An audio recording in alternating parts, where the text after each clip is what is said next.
Hey up Chatter gang, we had such a good response from the last video that we posted on the MG3. We're going to take it on a longer ride this time, and we're driving to Blackpool. And along the way we're going to answer some of the questions that you sent us, because he's Colin, he's Tim, and together we are the Chatter guys. Come on, let's get driving. After 400 yards, turn right, then bear left. So on this journey, we're using the car navigation just to see how different it is to Google Maps. So we're very pleased with Google Maps, aren't we? Yeah, it's not that it's down yet. And I've reset the tachometer so we can check how many miles per gallon it's done on a long motorway journey.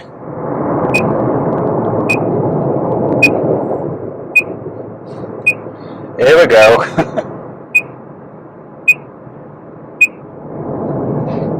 Are you ready for your first question? Because that sounded like a cue to me.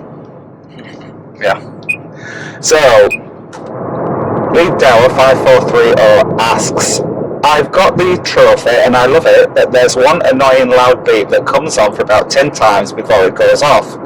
It usually comes on when I'm on the motorway or A roads. I have no idea how to turn this off. Can you help? We've had a discussion about this on YouTube. We've tried to help each other out. I've been through all the warnings on the pilot, turning different alerts off, and I can't get to the bottom of it. Neither can Ian, who said he's been in contact with the dealer, and they know about the fault apparently. And the mechanic, who's had a look at his car, thinks that there may have to be either a software update required, or there may be a recall, because it is really annoying. There's a warning light comes on for no reason, a warning beep. It's very loud and it goes on for about 10 seconds. That makes you jump, doesn't it? When it happens, you don't expect it. It's really high pitched, and that's the only niggling fault I've got in the car. But it's an important one because you don't want that. No, waking you up.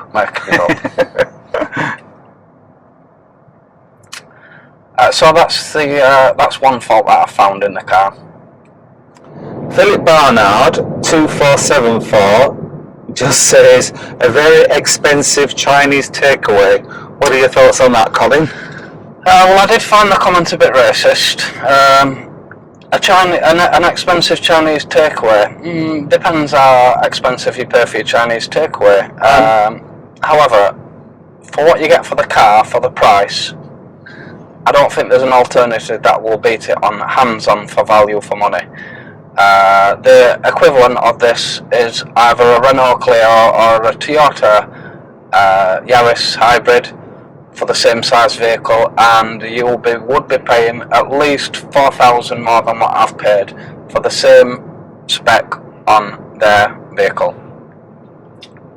So I've got no problems with it being Chinese, and actually if you took everything what were Chinese out of your home, you wouldn't have anything in your home left. No, that's true. Plus, we like Chinese takeaways, don't we? We do. My favourite's chili beef. What's your favourite? Oh, you know my favourite, lemon chicken. Oh, very nice. So, Clive Willis wants to know, how do you find the hexagonal steering wheel? I found it a bit strange to get used to at first, there's no lying about that.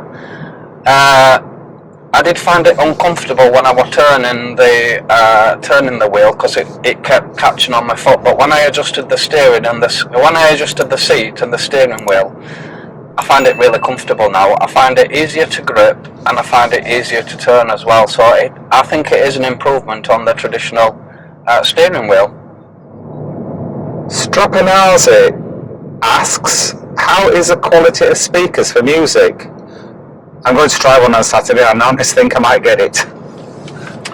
I wish I could put some music on now for you, but we would get a copyright strike, and you're not going to hear the quality through our recording. However, I do wear hearing aids, and normally I have to adjust the volume high and low when I'm in the car. For example, if you're on the motorway, you get a lot of noise. On my old car, I was constantly adjusting the volume, but on this one, I don't find I'm adjusting it half as much. the inside of the car is a lot quieter, and I do find the quality of the sound really good. No complaints at all regarding the music. Paul Bowler 1964 wants to know, how tall are you? I'm a tall guy, and I don't know if I will be comfortable inside. Well, I'm quite tall. I'm 5'11", and you can see on top of me there's a good, how many inches would you say is that? Couple of inches there. It's a good couple of inches on top of me, so I'm comfortable enough. Are you comfortable enough, Tim? I'm only 5'8". So yeah, I can fit into most cars, no problem. But I've got good vision through all the mirrors, and it's a really comfortable position I'm in. Gabriel Gindia 1318 says, thank you very much for your time doing this review. I do have a question, if you don't mind. I never drove something with lane assist. Is it any good on this car compared to the other ones you have driven? I have driven a Toyota Corolla with lane assist, and in comparison to that, this is almost identical. It's very responsive. It won't let you overtake without putting your indicator on. It does try to pull you back into the lane, and also if you're veering towards the line, it will bring you back in as well. So all in all, I've been really impressed with that. I think it's a really, really good safety feature, much the same as it was in the Toyota. Tornado asks, on the MG website, it states on specs that the MG3 Hybrid has a LED center brake light, but I do not see any in all the videos I've watched or with my recent MG3 Hybrid test drive. I'm presuming they mean under the spoiler like most hatchbacks. Maybe early models don't get it like the 60/40 seats. I'm pleased to say at first I didn't think this had one. Because you can barely see it out of the when you're driving rear view mirror. But right. I've been to have a look, and there is definitely a rear brake light. Definitely one on. It's just discreet. Martin Kessens 4443 wants to know, did you find the insurance expensive? Only 3 insurance companies quoted on Compare the Markets. I did find the insurance expensive. It's probably the most expensive car that I have insured. I'm usually driving small cars. I've driven a Hyundai i10 for the last 8-9 years, and this is astronomically priced. I don't know whether that's because the car has just been brought out on the market and it's new to the insurance market. I'm not sure.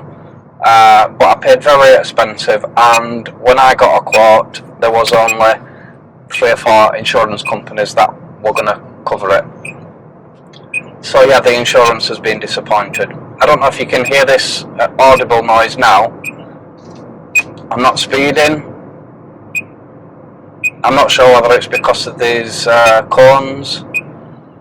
Who knows? Now it's gone off. But there was an incident back there, so who knows the intelligence of these things. Interceptor SS8KB says, couldn't live with that interior, it looks typically cheap MG quality. I'll answer this one. I think it's fine. So it's not luxurious, but I don't think it looks cheap and nasty. It's just a good point to be made on that is the steering wheel is very comfortable. You've got a really comfortable armrest here with kind of leather upholstery. You've got an armrest at my right hand side here that's leather upholstery. This is plastic. I think you will find that's plastic on every car. Absolutely. I've got no problem with the trim, and I quite like it, and in comparison to my previous car, and I'll keep going back to my previous car, but that's what I keep equivalent it to, it's so much better and so much lighter, and I've got no problems at all with the interior. I quite like it. I think it's Marmite. Some people are gonna like it, some people are not. But I'll keep going back to the price. If you can compare it with any new hybrids that's out in the market, and compare the quality, there's not going to be that much difference. And then look at the tech. Yeah, and just to add to that, we've got way more comments saying what a lovely looking car it is. So I think the balance of opinion is that people like it. Yeah. So you've been driving this MG3 for about a week now, Colin. Yeah. How have you found it after a week, just going to and from work and out and about? Really good. Up to now I've done 211 miles. I'm finding the car really comfortable. Economy wise it does seem to be good. I'm getting at least 54 miles per gallon. Wow. After half a mile, keep right. And that's a combination of urban and city. We're just bringing it out at Motorway now, so we'll see after we've done a long motorway journey what the difference in miles per gallon is. Keep right. I'm slowly getting used to the tech. I'm slowly getting used to the adaptive cruise control, having confidence in it. I've got it set on 70 at the moment and I've not had to touch brake. I thought I might have done a little bit earlier when a car come in front of me, but another MG car come in front of me. Alright. But it's handled it really well. Very good. So I do feel really safe in it. The reverse parking is an absolute blessing. I know you've always had it, haven't you, Tim, for a few years now. It did take me a little bit to get used to that, didn't it? I swear by it, I love it. Yeah, I've always been good with reverse parking. When I passed my driving test, parallel parking had just come in, so the instructor said they're going to hammer you on this, so we'll spend as much time as possible learning me on my reversing. And I think it paid off over years. So I never felt like I needed a reverse camera, and I was a bit reluctant to start using it, but now I have. It's just like, I won't be able to have a Reactor now. That's the trouble with them, is once you have them and you get to rely on them, then if for any reason it goes out your rubbish for parking, then it's really difficult. Yeah. So is there anything that you would change about the car? Yeah, the annoying beeping that comes on. Yeah. That's the only thing. I'm sure it'll get fixed by I'm sure the garage will sort it by either a software upgrade or a recall, whatever it might need. It does seem to be something, because we've not been able to find an answer anywhere, have we? No. So it does seem to be maybe a fault with it. I'm just glad it's just not me and I'm not backing it up. I know now there's at least other people that's having the same problem. I know, because I was with you the first time it happened, wasn't I? And we just didn't know what was going on, did we? I'm looking around going, what's occurring here? And I know one thing that you're very fond of, heated seats. How are you finding it? I've only tried it once and I had to turn it off after 2 minutes because obviously we're in spring.